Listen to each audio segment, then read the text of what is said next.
how to score 90 plus marks in your IAS Prelims Examination 2025.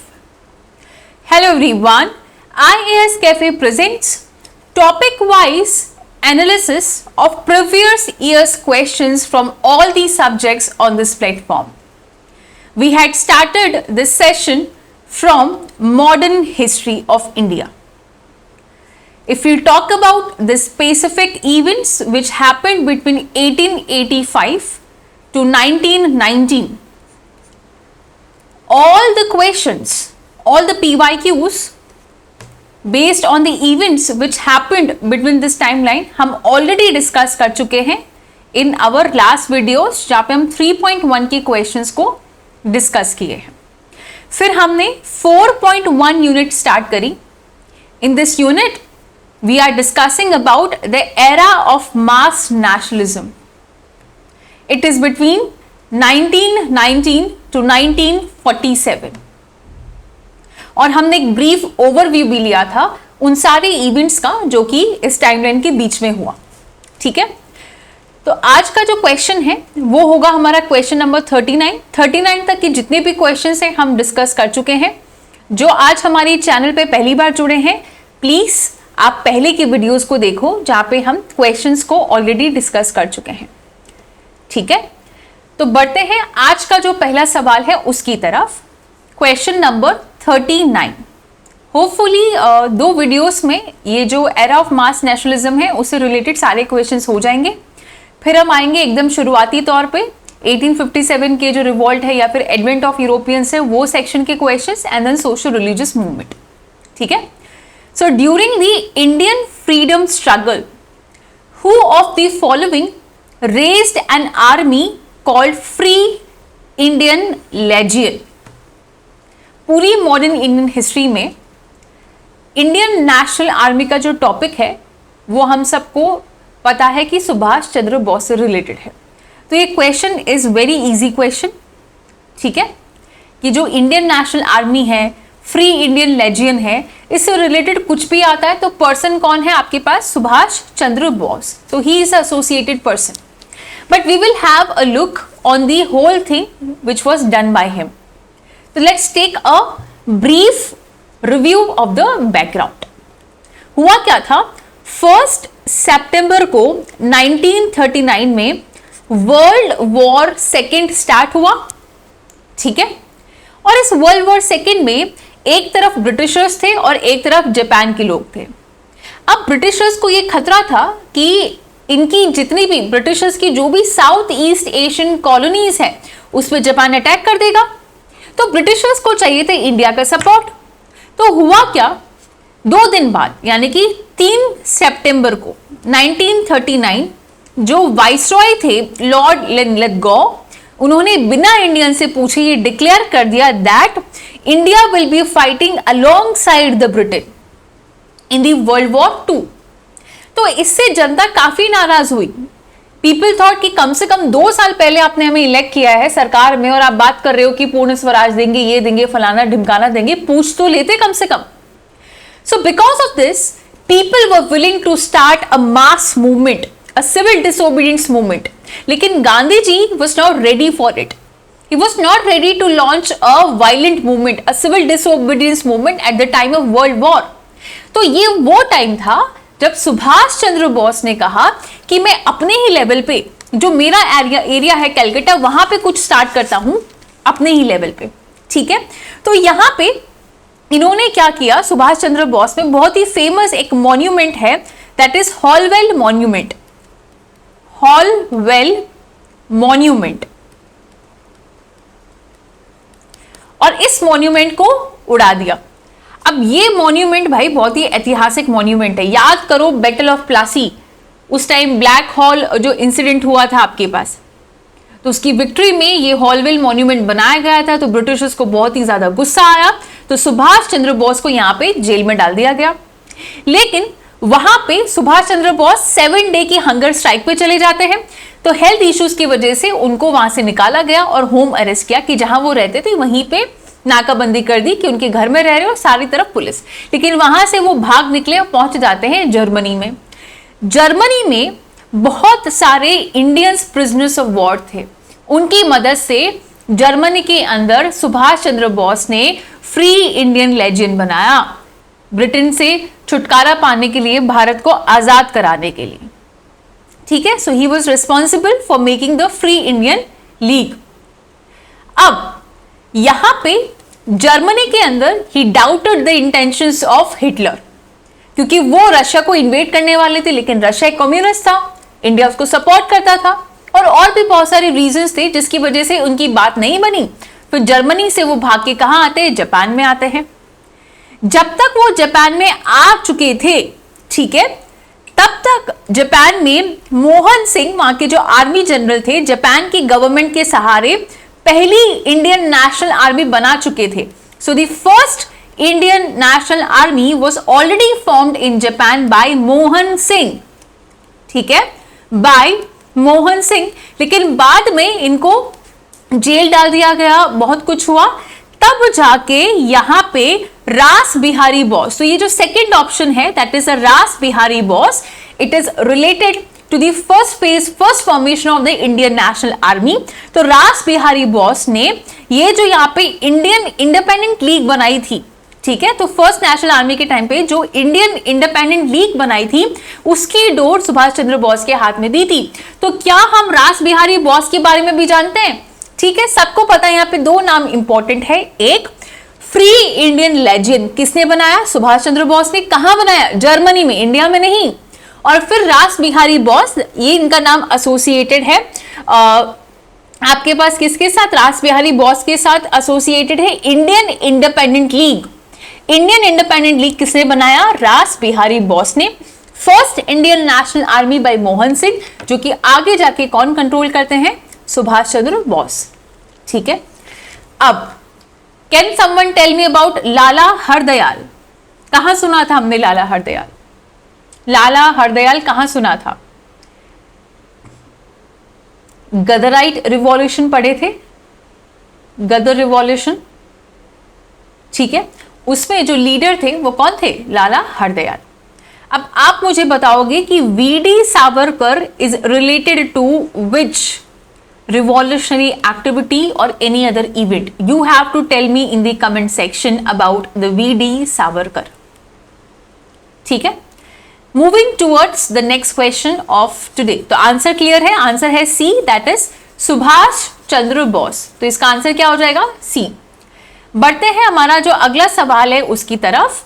Question number 40, consider the following statement. देखो, जब हमने इसका brief background किया ना, उसी बैकग्राउंड से आप अगला क्वेश्चन भी इजीली सॉल्व कर लोगे। यहां पे पूछा है statement A, assertion the Congress ministries in all the provinces resigned in the year 1939। जी हां, हमने क्या बोला था? 1 सितंबर 1939 में वर्ल्ड वॉर 2 स्टार्ट हुआ, जिसके 2 दिन बाद जो वाइसरॉय लॉर्ड लिनलिथगो है, उन्होंने बिना इंडियन से पूछे डिक्लेयर कर दिया that India will fight alongside the Britain in the world war 2।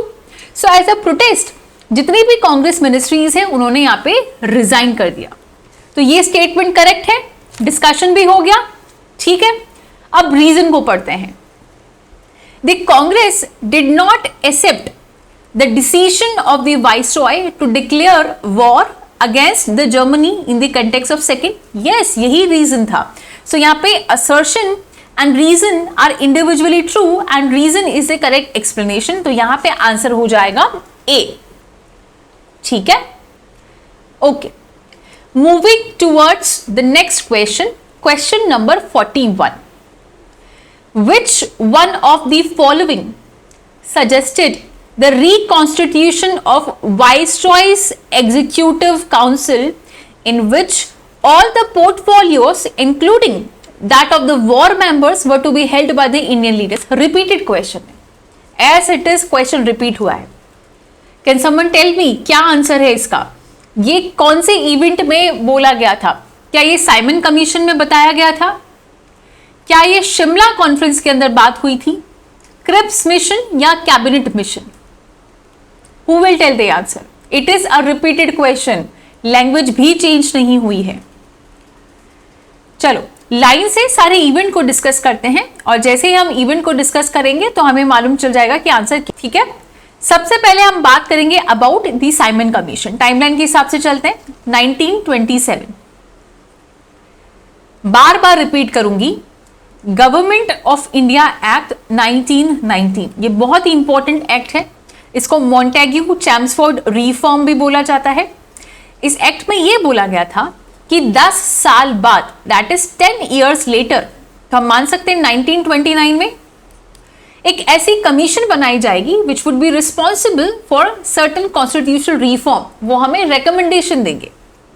लेकिन 2 साल पहले ही यानी कि 1927 में ही ये कमीशन यहां पे बन गई थी, साइमन कमीशन। अब हुआ क्या कि 1919 का ये जो एक्ट है इसमें एक और चीज बोली गई कि जो इंडियन मेंबर्स का पार्टिसिपेशन है वो बढ़ेगा। लेकिन ये जो साइमन कमीशन है उसमें तो सारे व्हाइट लोग थे, there were no Indian, so people were not happy, right. तो यहां पे साइमन कमीशन का बॉयकॉट किया गया। लेकिन साइमन कमीशन ने रिकमेंडेशन क्या क्या दिए थे वो जानना बहुत इंपॉर्टेंट है। क्यों? साइमन कमीशन की रिकमेंडेशन पे डायरेक्ट क्वेश्चन आ चुका है और यहां पे अगर आपको साइमन कमीशन की रिकमेंडेशन अगर पता होते तो आपको मालूम होता कि ऐसी बात तो कुछ नहीं कही गई है। ठीक है, साइमन कमीशन में, और एक और चीज, पिछले वीडियो में मैंने साइमन कमीशन और नेहरू जो रिपोर्ट है उसकी रिकमेंडेशन में थोड़ा सा आपको उल्टा बता दिया था by mistake, because in my mind Nehru report चल रहा था लेकिन मैंने उसको साइमन कमीशन के लिए बताया था, तो उसको आप थोड़ा सा करेक्ट कर लीजिएगा। ठीक है, बिकॉज वीडियोस आर अनएडिटेड, एक बार जो हो जाता है तो उसको चेंज करना थोड़ा सा मुश्किल होता है। ठीक है, so you can correct there. तो साइमन कमीशन के रिकमेंडेशन की अगर बात करते तो पहली बात, इन्होंने डायरकी को एबॉलिश करने की बात करी गई थी। अब थोड़ा सा फोकस करो, साइमन कमीशन के रिकमेंडेशन पे क्वेश्चन आया है, साइमन कमीशन में डायरकी को एबॉलिश करने की बात करी गई है, तो डायरकी का डायरेक्ट मतलब भी पूछा है क्वेश्चन में। आप समझ रहे हो कि एक पर्टिकुलर टॉपिक कैसे हम पता कर सकते हैं कि इंपॉर्टेंट है with the help of PYQ। Simon Commission के कौन कौन से रिकमेंडेशन है भाई, हमें मालूम है। अब उसमें पहला एक रिकमेंडेशन था कि डायरकी को एबॉलिश करने की बात करी गई थी, तो डायरकी का मतलब क्या होता है इस पे भी क्वेश्चन आया है। So this is how this topic becomes very important. ठीक है, और यहाँ पे डायरकी को हटा के एक रिस्पॉन्सिबल गवर्नमेंट, रिप्रेजेंटेटिव गवर्नमेंट लाने की बात करी गई थी। ठीक है, दूसरा यहाँ पे बोला कि जो गवर्नर है उनको डिस्क्रिशनरी पावर देना चाहिए। Okay, that is governors should be given discretionary powers related to the internal security, related to the administrative powers, ताकि वो अलग अलग कम्युनिटीज को यहाँ पे क्या कर सकते हैं, डिफेंड कर सकते हैं, प्रोटेक्ट कर सकते हैं। और प्रोविंशियल लेवल पे जो लेजिस्लेटिव काउंसिल्स हैं वहां पे जो मेंबर्स हैं उनको बढ़ा देना चाहिए। फिर यहाँ पे बोला सेंटर पे जो पार्लियामेंट्री रिस्पॉन्सिबिलिटी है उसको आप रिजेक्ट कर दीजिए और गवर्नर जनरल जो है उनके पास पूरी पावर होनी चाहिए कि वो अपने कैबिनेट को अपॉइंट कर पाए। और हाई कोर्ट में government of India to have the complete power. तो ये जो रिकमेंडेशन थे ये थे साइमन कमीशन के। तो यहां पे ऐसी तो कोई बात नहीं कही गई है, तो क्या मैं ए को हटा दूं कि हाँ भाई ये तो आंसर नहीं हो सकता। फिर हम बात करते हैं Cripps mission. Oh my God, ये यहाँ पे गलत है, 1940 नहीं 1942 में आता है क्रिप्स प्रपोजल। इसको बतेरो क्वेश्चन हम कर चुके, कितनी बार क्रिप्स प्रपोजल पे क्वेश्चन आ चुका है कि वो डोमिनियन स्टेटस की बात करता है ना, और भी बहुत सारी चीजें क्रिप्स मिशन में। लेकिन यहां पे करे थे ना इस पे क्वेश्चन, अरे हमने क्रिप्स मिशन पे बहुत सारे क्वेश्चन किए थे। एक हमने ये बात करी थी कि वहां पे डोमिनियन स्टेटस की बात होती है, फिर हमने बात करी थी, इस पे भी क्वेश्चन आया कि उसकी जो कॉन्स्टिट्यूएंट असेंबली है वहां पे मेंबर्स इलेक्टेड होंगे from the provincial assembly, nominated होंगे फ्रॉम द प्रिंसली स्टेट। इसको उल्टा कर दिया था एक स्टेटमेंट में, है ना। तो बेसिकली यही रीजन है कि ये इंपॉर्टेंट हो जाता है। और यहाँ पे राइट टू सिसीड की बात करी गई थी, ठीक है, कि जिस को यहाँ से अलग होना है वो यहाँ से अलग हो सकता है। तो क्रिप्स मिशन जो है उसमें भी ऐसी बात नहीं करी गई। फिर आता कैबिनेट, कैबिनेट में तो खैर कांग्रेस जो उन्होंने एक्सेप्ट भी कर लिया था कैबिनेट मिशन को, इसमें भी नहीं करी गई थी। फिर आता है शिमला कॉन्फ्रेंस। देखो वेवल प्लान था जिस पे क्वेश्चन आया था. So Wavell plan is basically was in the Shimla conference only. और इसी में ये बात करी गई थी कि जितने भी पोर्टफोलियोज हैं उसमें एक्सेप्ट द 2 थिंग्स जो कि आपके पास ये वाइसरॉय वगैरह हैं, उसमें सब कुछ उनको छोड़ के बाकी सब मेंबर्स यहाँ पे इंडियंस होंगे. तो इसका जो आंसर है वो क्या हो जाएगा, शिमला कॉन्फ्रेंस या फिर वेवल प्लान. क्या बोला गया था यहाँ पे, वाइसरॉय को छोड़ के, कमांडर इन चीफ को छोड़ के बाकी जो मेंबर्स होंगे वो सारे मेंबर्स कौन होंगे आपके पास, इंडियंस. ठीक है. Now next question, which portfolio was held by Dr. Rajendra Prasad in the interim government formed in the year 1946. तो ये तो डायरेक्ट क्वेश्चन है भाई, बताओ क्या मिला था इनको. डॉक्टर राजेंद्र प्रसाद को कौन से पोर्टफोलियो के लिए यहाँ पे रखा गया था.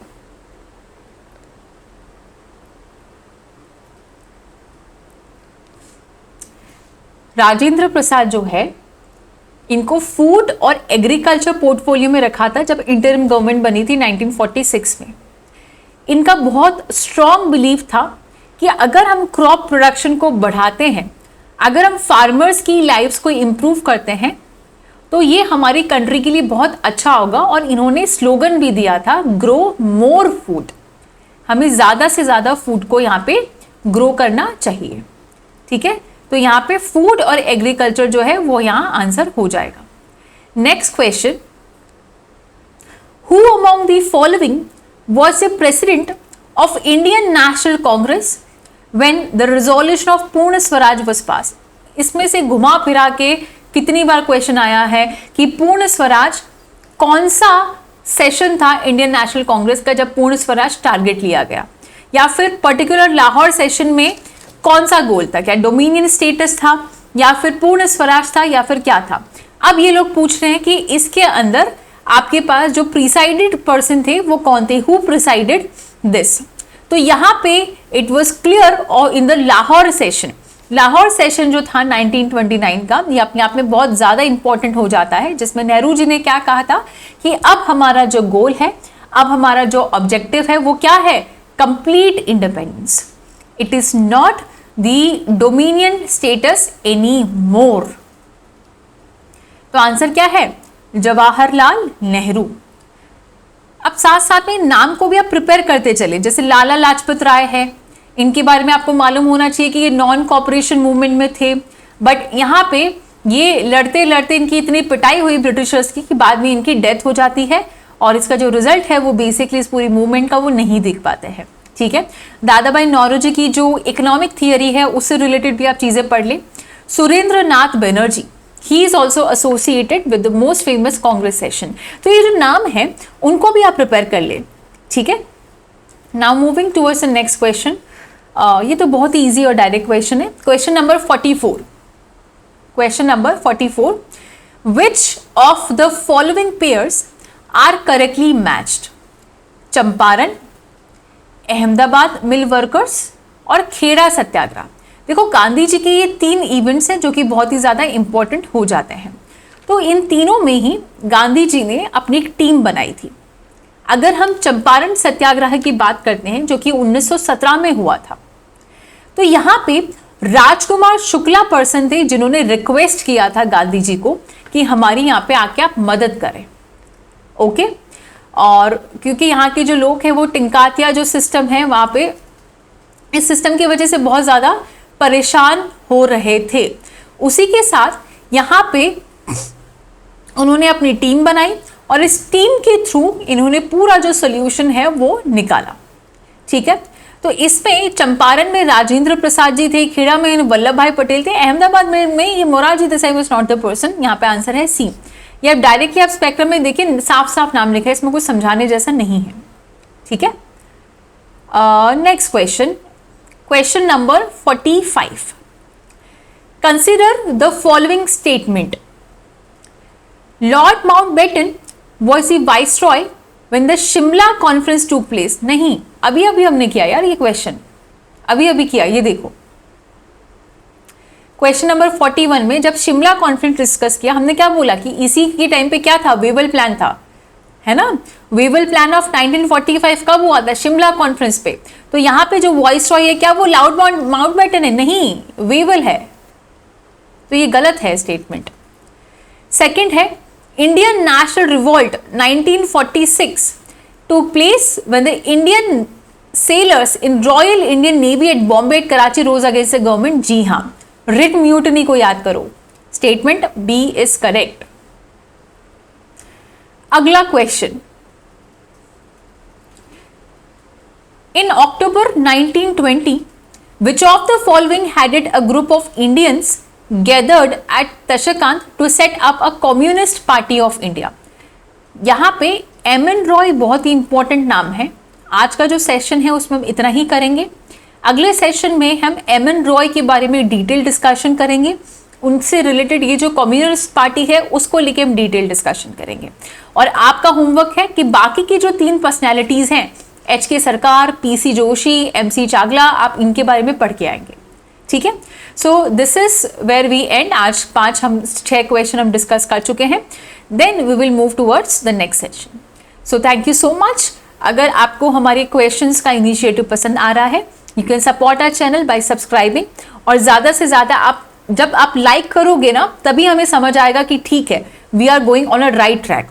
और अगर कोई फीडबैक है आप लिखिए, कमेंट सेक्शन में लिखिए। We are here to help you, we are here to serve you, right. तो जितना ज़्यादा आप एक्टिव कम्युनिकेशन से हमें बता पाओगे, हम उतना ज़्यादा आपकी हेल्प कर पाएंगे। ठीक है, so this was all about the today's video. Thank you so much.